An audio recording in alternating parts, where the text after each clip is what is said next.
Welcome to the MUFG Global Markets Podcast. I'm John Cook, and I'm joined today by George Goncalves, MUFG's Head of U.S. Macro Strategy. It's Wednesday, July 21st, 2021. Welcome back, George. Great to be back. Good to have you back on the podcast. So it's been about, 2 weeks since the last time we had you on. And it really feels more like 2 months given the price action in the bond market as of late. In the interim period, as we all know, you went neutral duration and stated in the last monthly that was published in early July that you wouldn't be surprised if rates overshot to the downside, but you just weren't comfortable chasing the rally. So I guess my question to start things off is, do you still hold that view, and what are the risks? No, it's been an amazing run, and really a number of things that have happened much sooner than even I was expecting, and to levels that we were not forecasting in the outlook.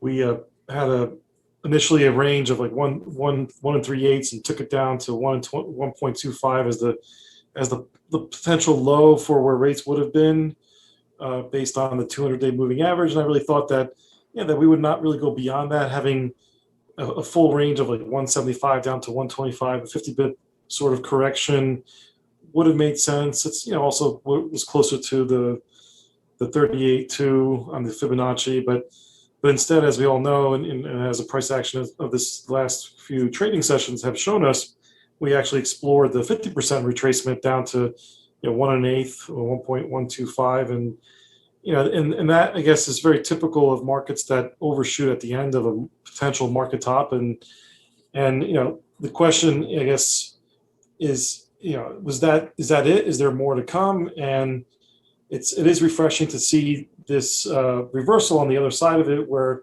intraday, when we did make that low of 1 1/8, we also saw the markets actually not hold that level and turn higher on the day, and followed by today's sell-off closer to 1.3. So we've done a pretty big round trip since last Friday, and these things are, I think, very natural when markets are trying to form a top or a bottom in rates, whatever you want to call it.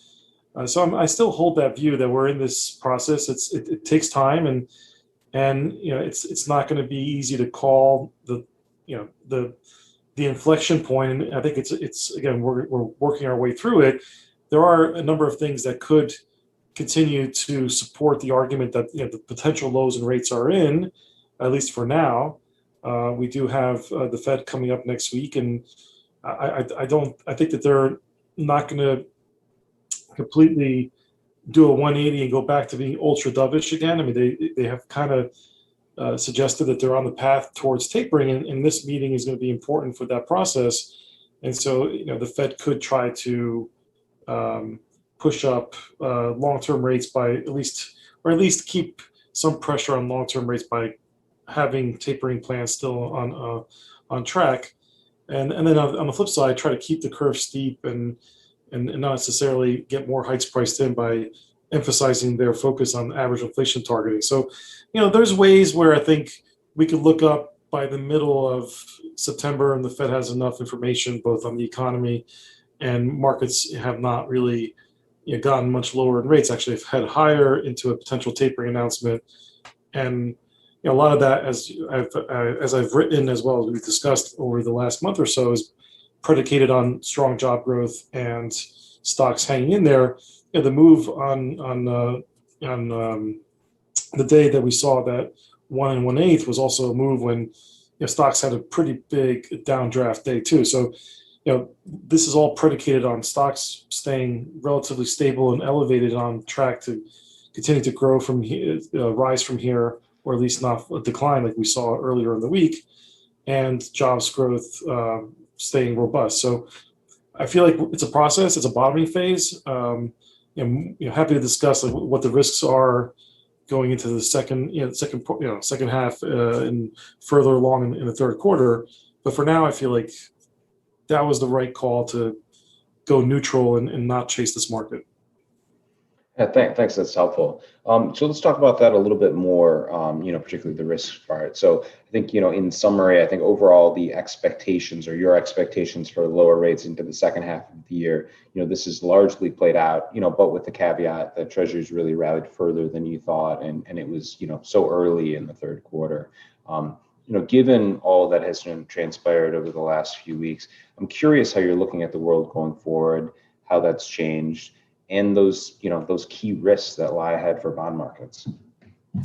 And so again, we have the Fed upcoming Fed meeting. We have the minutes of that meeting. We have the Jackson Hole. We have another NFP as well as CPI.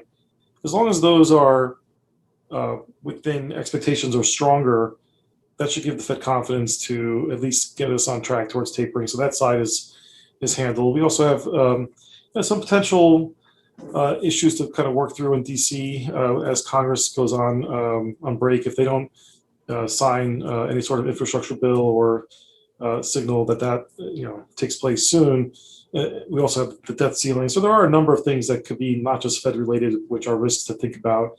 And the market has also now started to reassess the COVID Delta risk more and what that might mean for growth. And so there are both pros and cons to where we are, and so it's not like it's a clear case or easy for me to suggest that we're just going to ratchet back higher in rates. I mean, I think it's going to be much more two-way, and we're going to again go through this process of trying to figure out how much has been discounted now for the potential slowdown that will happen in the second half because of we're coming off a very strong first half. So we have also GDP coming up, and so there's going to be some really good numbers and data to go through that hopefully will at least stop this tendency to just rally with no reason.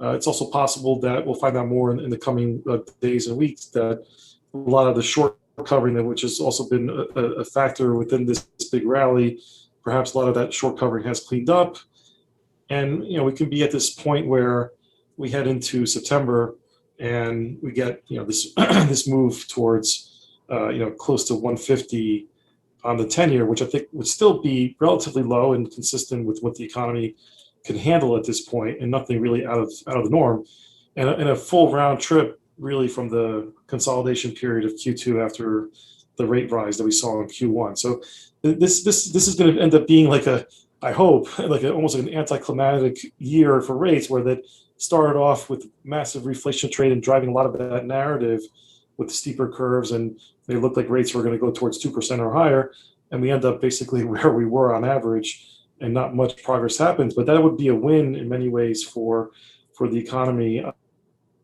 and for the Fed, because that would give them the chance to taper without being worried about really pushing up rates much further.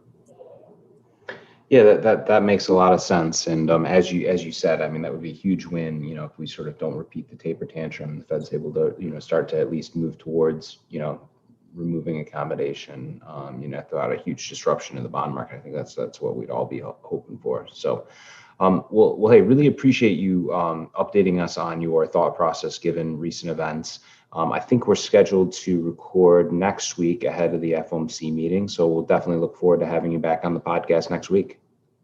Great. Look forward to it. Thanks, John. Thank you for listening to the MUFG Global Markets Podcast.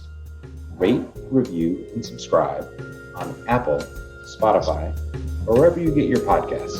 And reach out to your MUFG sales rep for any further information.